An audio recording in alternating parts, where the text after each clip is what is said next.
దేవుడు మనకిచ్చినటువంటి కొంచెం ఆయుష్కాల సమయంలో, ఆయుష్కాల కాలంలో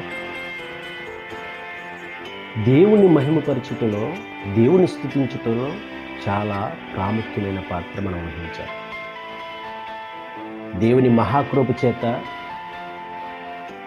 దేవుడు మనల్ని పోషిస్తూ, ఆయుష్ని అనుగ్రహిస్తూ, ఆరోగ్యమునిస్తూ మనల్ని ఇటు రీతిగా నిలబెట్టుకుంటున్నాడు అంటే దేవుని ఉచితమైన కృప అని మనం భావించాలి. ఆయన కృపను పొందుకుంటున్నటువంటి మనము నిత్యము దేవుని స్తుతించుటలో మనం ఎప్పుడు కూడా వెనకడకూడదు. స్తుతి అనేటువంటి 2 అక్షరాల పదము, ఈ 2 అక్షరాల పదములో చాలా శక్తి దాగి ఉందన్నటువంటి విషయాన్ని మనం గమనించాలి. స్తుతి ద్వారా ఎన్నో కార్యాలు లేఖనాలలో భక్తులు చూస్తారు.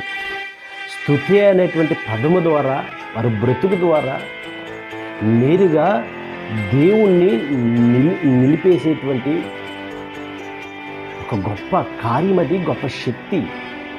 ఆ శక్తిని మనము అనుసరిస్తే గనక, ఆ స్తుతి అనేటువంటి పదాన్ని మన బ్రతుకు ద్వారా మనం చూపిస్తే గనక మన జీవితాలు ధన్యమని చెప్పవచ్చు.